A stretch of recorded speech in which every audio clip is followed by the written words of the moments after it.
Audio Jungle.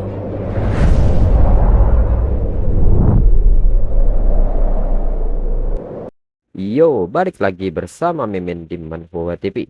Kali ini kita akan lanjutkan pembahasan dari cerita Martial Evolution Star by Awakening the King of Monster. Mimin infokan kembali bagi teman-teman yang ingin menonton video terbaru lebih cepat, silahkan bergabung menjadi member di channel ini dengan biaya 5.000 per bulannya. Jika tidak, teman-teman bisa bersabar lebih dulu selama 2-3 hari untuk menonton video tersebut. Tanpa berlama-lama, yuk kita masuk ke disclaimer dulu.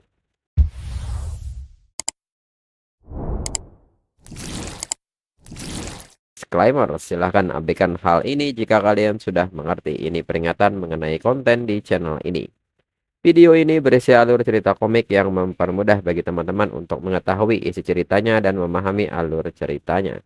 Jika ada kesamaan tokoh, tempat, maupun isu yang sedang hangat, itu benar-benar tidak disengaja.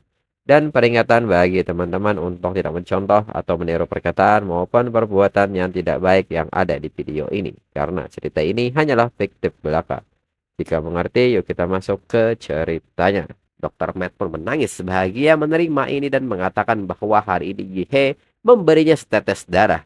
Dan suatu hari nanti dirinya akan membalas Yihe dengan sebuah kerajaan. Yihe pun mengatakan bahwa dirinya tidak pernah menyadari Dr. Matt begitu tidak dewasa sebelumnya. Yihe pun kini mempersilahkan Dr. Matt melakukan apa yang Dr. Matt ingin lakukan. Monster-monster di kota barat terlalu urban. Selanjutnya, saatnya memulai pembersihan seluruh kota. Kemudian berpindah ke medan perang di sisi timur kota barat. Pasukan pun heboh karena mengetahui penguasa telah mati dan gelombang binatang buas telah benar-benar menghilang. Seseorang pun mengajak rekan-rekannya untuk maju menyingkirkan jajingan-jajingan ini dalam satu gerakan. Lalu beberapa orang pun mengatakan bahwa beberapa monster yang masih punya alasan untuk bertahan melarikan diri ke sebuah gang. Lalu sebuah pesan datang kepada pasukan dan meminta mereka menyerahkan ini kepada seseorang yang akan datang. Mereka pun menyadari bahwa ini dari Nua AI. Seseorang pun bertanya, mungkinkah orang yang dimaksud Nua adalah orang yang melenyapkan penguasa kota barat? Salah seorang kapten pun meminta mereka semua untuk mengikuti perintah dan segera mengungsi. Dan kini Yihe pun datang dengan kilatan cahaya merah ke area tersebut hingga masuk di tengah-tengah kawanan monster. Tanpa basa-basi, Yihe kini menggunakan kemampuan negatif one, Black Red Biomasa. Hingga kini membentuk sebuah lingkaran pelindung di mana senjata api keluar dari tiap sisinya. Dengan ini biarkan mereka para pemain Warcraft merasakan template baru miliknya, The Power of the Gun Angel. Hingga tembakan pun kini dilepaskan ke segala arah yang mengenai semua monster buas yang berada di sekitar. Tembakan ini pun terus dilepaskan secara beruntun hingga kawanan monster dihujani banyak peluru. Di saat yang sama, kapal perang yang mengawasi Yihe dari udara menyebut bahwa orang ini, dia praktis monster bukan manusia. Kapten kapal mengatakan bahwa satu orang setara dengan seluruh unit senjata berat. Selain itu, setiap peluru dipandu dengan cepat, membuat efisiensi pembunuhan mereka bahkan lebih tinggi daripada pasukan. Dirinya benar-benar tidak tahu di mana kepala sekolah si Jingwen menemukan orang ini. Lalu kini, seorang petugas memberitahu kaptennya bahwa Yihe telah menghentikan serangannya. Sepertinya senjata itu mengalami overheat. Kapten pun kini meminta mereka untuk mengulur waktu untuk Yihe agar bisa mengisi kekosongan senjatanya yang tidak aktif. Dan segera kapten meminta mereka menyiapkan 360 mobile energy cannon untuk siap menembak. Hingga dalam hitung mundur, tembakan pun kini dilepaskan. Lalu salah satu monster yang melihat ini bertanya apakah senjata manusia sudah maju lagi. Betapa menyebalkannya ini. Menara udara berkoordinasi dengan meriam berbasis darat. Mereka harus menemukan cara menjatuhkan bola meriam itu. Jika tidak, mereka bahkan tidak akan punya waktu untuk melarikan diri kembali ke alam dosa. Lalu monster terbang pun meminta monster ini untuk maju dan ikut dalam pertempuran. Dan mereka akan mengikutinya dari belakang. Namun di saat monster ingin melancarkan serangan, tiba-tiba kini senjata Yihe kembali siap. Dan cannonball memulai pemboman putaran kedua. Mereka pun menyebut bahwa monster tingkat rendah sama sekali tidak memiliki kemampuan untuk membalas. Para monster pun menekankan bahwa mereka perlu menangani hal itu dengan cepat. Jika tidak, gelombang binatang itu mungkin akan benar-benar musnah. Bahkan tempat persembunyian bawah tanah mereka pun juga ikut musnah. Lalu kini, Cannonball milik Yihei kembali berhenti karena overhead.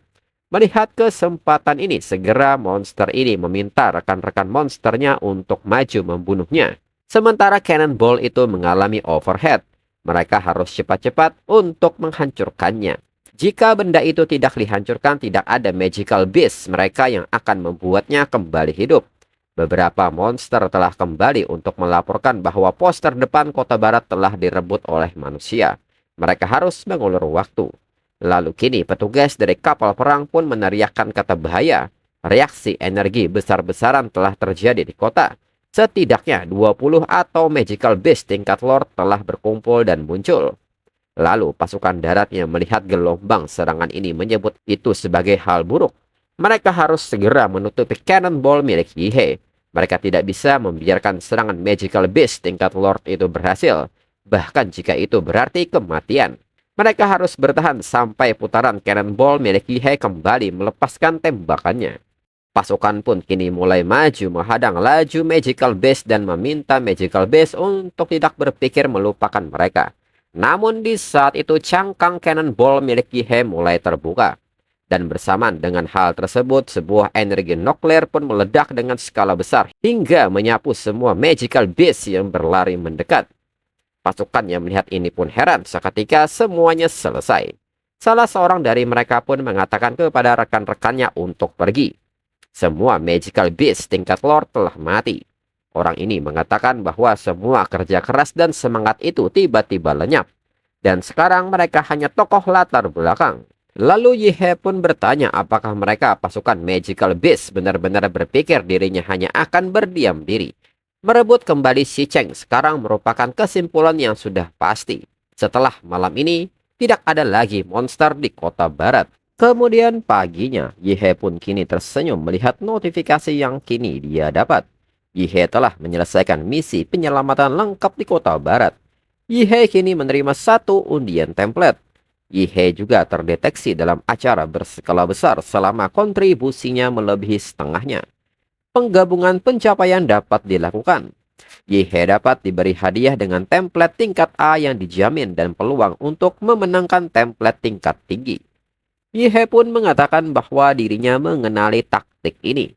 Bukankah ini sistem gacha yang sama dari game Cina tertentu yang dirinya mainkan di kehidupannya sebelumnya?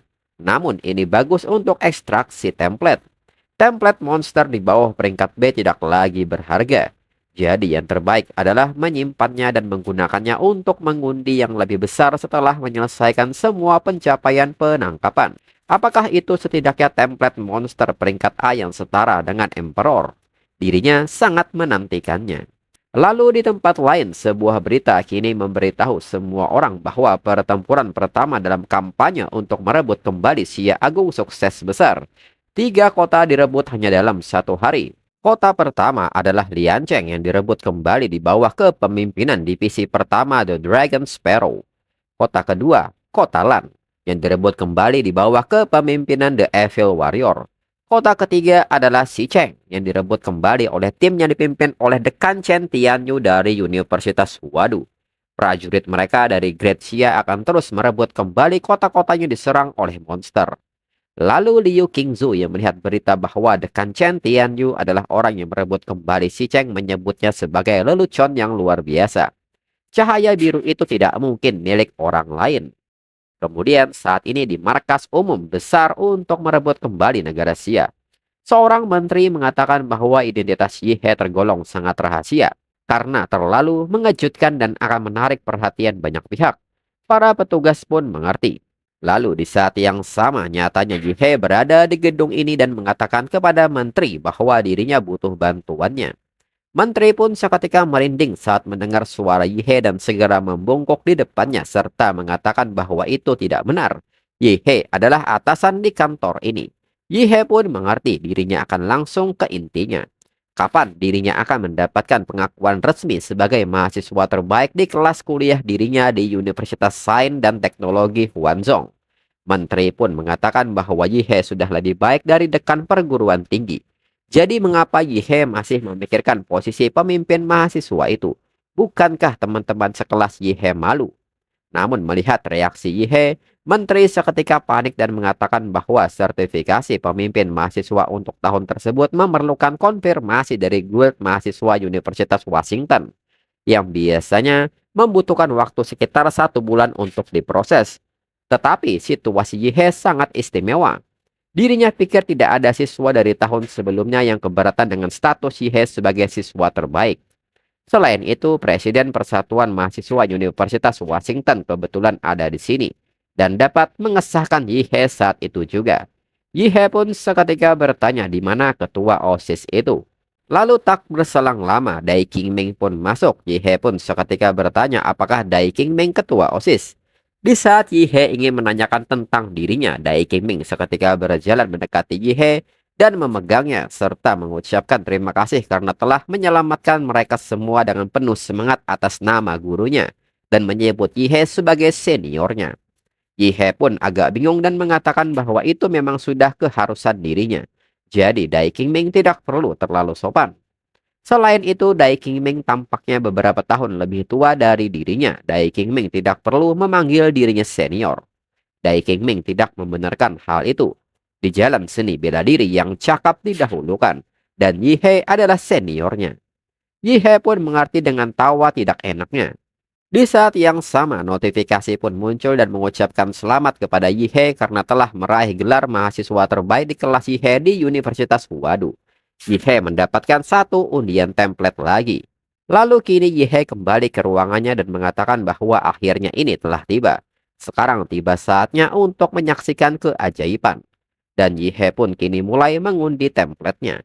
Hingga kini sebuah visual membentuk sesuatu yang menyilaukan hingga akhirnya sebuah bentuk muncul dan notifikasi menyebut bahwa ini adalah template Hellstar rank B+. Adapun kemampuan dari Hellstar Bloodfig yaitu pertama Sun Obscuring Map Star, mampu merasakan radiasi kosmik dan energi cahaya secara bebas mengubah kepadatan partikel. Kedua, Light Energy Guidance, memanipulasi energi, mengubah trajektori dan efektivitasnya.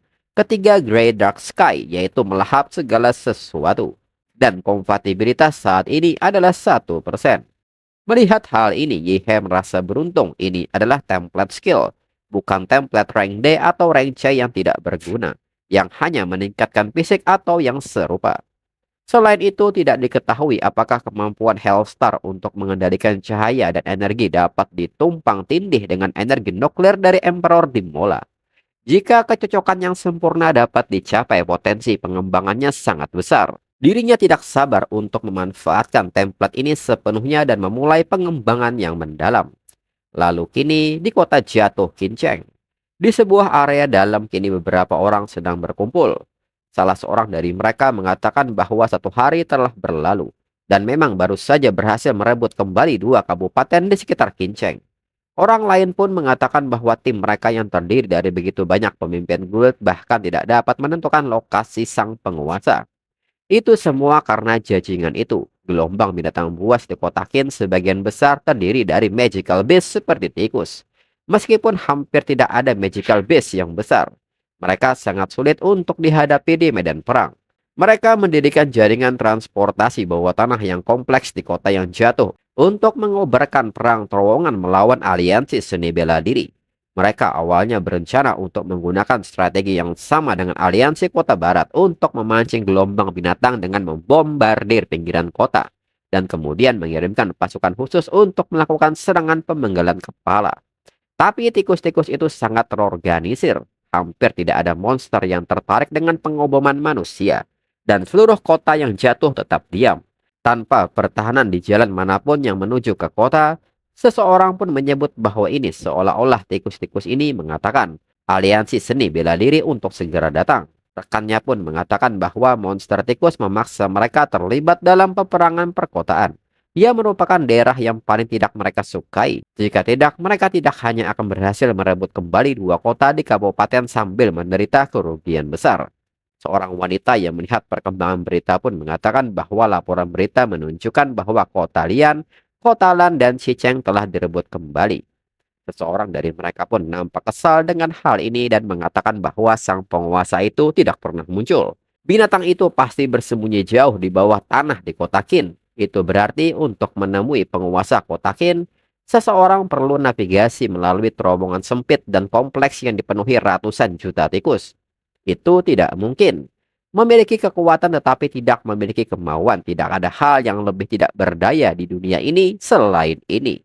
Kemudian saat ini di kota Qin, Yihe pun nyatanya telah tiba di kota ini. Yihe pun menekankan bahwa kali ini mereka tidak boleh membiarkan ada yang tahu mereka datang untuk merebut kembali Qincheng. Sekarang, selain dirinya sendiri, tidak ada seorang pun di seluruh planet yang tahu bahwa ketiga pelindung nasional negara Xia semuanya telah menghilang. Dan dalang dibalik kemungkinan besar itu adalah Fu Hongsheng, orang nomor satu seniman bela diri di negara Xia. Yihe pun bertanya-tanya mengapa Fu Hongsheng menargetkan tiga ahli top dari negara yang sama ketika dia telah mencapai puncak kekuatan, reputasi, dan status di negara Xia dan bahkan dunia. Fu Hongsheng adalah tokoh yang ditakdirkan untuk dikenang sepanjang sejarah. Tapi karena dia sudah menargetkan para ahli tertinggi kerajaan Xia, itu berarti salah satu tujuannya pasti untuk melemahkan negara Xia dan mengingat tingkat pertumbuhan dirinya. Dirinya akan menjadi target eliminasi cepat atau lambat. Di masa depan, dirinya pasti akan bertarung dengan Fu Hongsheng. Untuk menghadapi Fu Hongsheng yang mengaku sebagai martial science, dirinya harus mengumpulkan lebih banyak kekuatan. Jadi saat melakukannya, dirinya harus tetap rendah hati. Dirinya harus menyerang lebih dulu sebelum dia bisa bereaksi. Lagi pula, keuntungan terbesar dirinya saat ini adalah kesenjangan informasi. Fu Hongsheng bahkan tidak tahu bahwa dia telah menerima pesan Xi Jingwen, yang merupakan celah informasi, seperti kecepatan pertumbuhan yang diberikan oleh template monster tak terbatas. Diberi waktu yang cukup untuk berkembang, dirinya tidak takut pada musuh. Merebut kembali kota Qin ini adalah peluang terbaik untuk pembangunan. Setelah dirinya menyelesaikan prosesnya, dirinya mendeteksinya menggunakan light magnetic field, berbagai macam sinyal biologis yang padat yang kemungkinan berjumlah ratusan juta. Sangat menghambat deteksi sensoriknya, sehingga mustahil untuk menemukan entitas dominan. Tidak heran, aliansi seni bela diri kota Qin tidak dapat menaklukkan tempat ini dan bahkan dirinya tidak dapat menemukan posisi penguasa. Mereka benar-benar licik. Ini mengingatkan dirinya pada Blood Black Eve di Ancheng. Magical Beast tingkat tinggi yang licik dan berbahaya yang meningkatkan haus darah seseorang. Sayangnya, dirinya memiliki banyak kemampuan juga. Pasti ada yang cocok untuk mereka. Yihe pun kini menggunakan kemampuan Black Red Biomasa hingga menarik perhatian tikus-tikus ini. Hingga pada akhirnya Black Red Biomasa kini aktif dan mencengkram tikus-tikus yang berada di sekitarnya dan perlahan tentakel ini mulai menelan tikus-tikus ini. Yihe pun nampak duduk dengan manis menunggu semua tikus dihabisi hingga menunggu dengan bosan memainkan sebuah game. Hingga pada akhirnya monster tikus di kota sebagian besar telah dihilangkan.